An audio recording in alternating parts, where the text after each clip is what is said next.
But ನಮಗೆಲ್ಲ ಆಶ್ಚರ್ಯ ಏನಪ್ಪ ಅಂತಂದ್ರೆ ತಮಿಳುನಾಡು ಒಂದು ಹೊಸ ಯುಗ ಪ್ರಾರಂಭ ಆಗಿದೆ.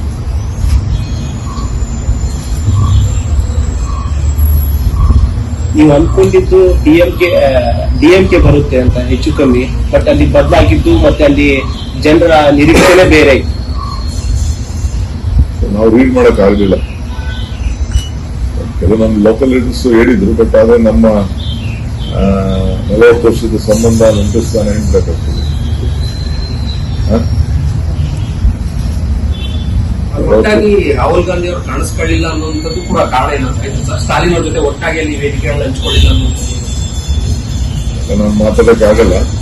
ಪಾರ್ಟಿ ಏನ್ ತೀರ್ಮಾನ ಮಾಡ್ತಾರೆ ನಾವೆಲ್ಲ ಹೋಗಿದ್ದೀವಲ್ಲ, ನಾನು ಹಂಚ್ಕೊಂಡಿದ್ದೇವೆ. ಬಟ್ ಈ ಸೆಲೆಬ್ರಿಟಿ ಅಂದಿದ ತಕ್ಷಣ ಎಲ್ಲವೂ ಓಟ್ ಕನ್ವರ್ಟ್ ಆಗಲ್ಲ ಅನ್ನೋ ರೀತಿಯಲ್ಲಿ ಒಂದಿಷ್ಟು ವಿಮರ್ಶೆಗಳು ಬಂದಿತ್ತು.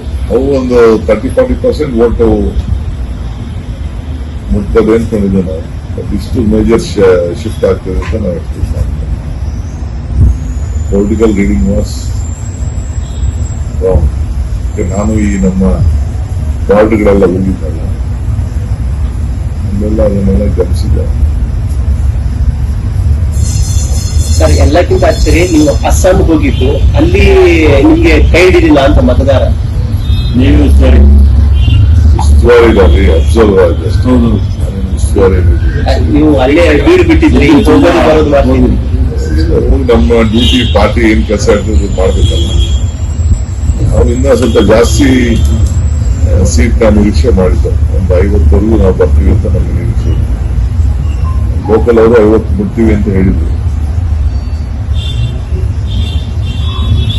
ಅಲ್ಲಿ ಏನು ಮಿಸ್ಟೇಕ್ ಆಯ್ತು ಏನ್ ಅಂತ ಪ್ರಾಬ್ಲಮ್ ಆಯ್ತು ಸರ್? ನೀವು ಅನ್ಕೊಂಡಿದ್ದು ಬೇರೆ ಆದ್ರೂ ಆಗಿದ್ದೇ ಬೇರೆ ಸರ್. ಅಲ್ಲಿ ಡಿಲಿಮಿಟೇಷನ್ ಇದೆಯಲ್ಲ, ಡಿಲಿಮಿಟೇಷನ್ಗೆ ಬಹಳ ಪ್ಲಾನ್ ಆಗಿ ಡಿಲಿಮಿಟೇಷನ್ ಮಾಡಿದ್ದಾರೆ. ಎಲ್ಲ ಮೈನಾರಿಟೀಸ್ ಒಂದ್ ಕಡೆ ಶಿಫ್ಟ್ ಮಾಡಿ